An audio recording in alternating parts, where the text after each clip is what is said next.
First, we'll talk about kind of the off-season stuff, the tryouts, the draft, everything leading up to the building of the team. How did these events help prepare you for the season?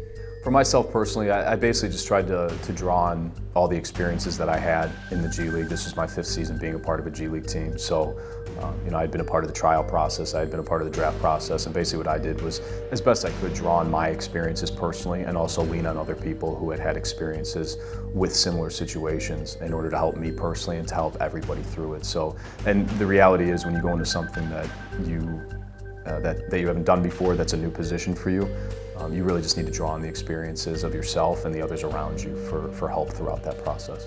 More people, the more opportunity to find a diamond, right? Talk a little bit about the open tryouts. You've got over 100 local players coming out there and giving it their all in front of you. What is that like as a coach to have to weed through all of that talent? Yeah, there's a lot of people to watch, obviously. The best you can do is, I think, surround yourself with a really good staff and a good amount of people with talented scouting eyes to help you out with that. There's not just one person like myself that can see all the talent, obviously.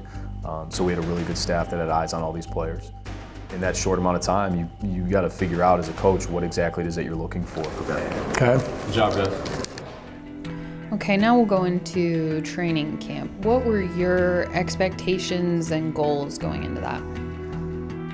The goals and expectations for our staff going into training camp were to really establish what we were going to be about for the entire season. We wanted a hardworking group. We wanted a group that treated each other with respect, and that was really, I think, the driving force for our culture and environment every single day, was the fact that we had a good group of guys that really meshed well together and that treated each other with respect, that came in, competed, and played hard every single day.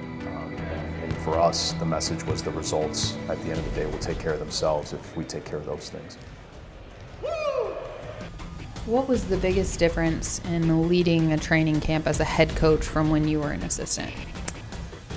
You got to be locked in on a lot of different things, so I think the great thing for me personally as a coach that I was really grateful for from the very beginning, and even more so now looking back on it, is how capable and talented of a staff I personally had working with me to help me be able to see so many things clearly. If you're a coach that just tries to do everything yourself, there's only so much that you can see and evaluate, and having the very diverse skill set that our staff had, with the very genuine hearts that they had to be selfless, servant leaders for our team, it really allowed me to be able to take a step back at times and just evaluate what was really going on, how players were playing, how they were acting, how we were treating each other, and basically take a step back and look at everything from a whole. That's not very easy to do unless you have a very capable and able staff.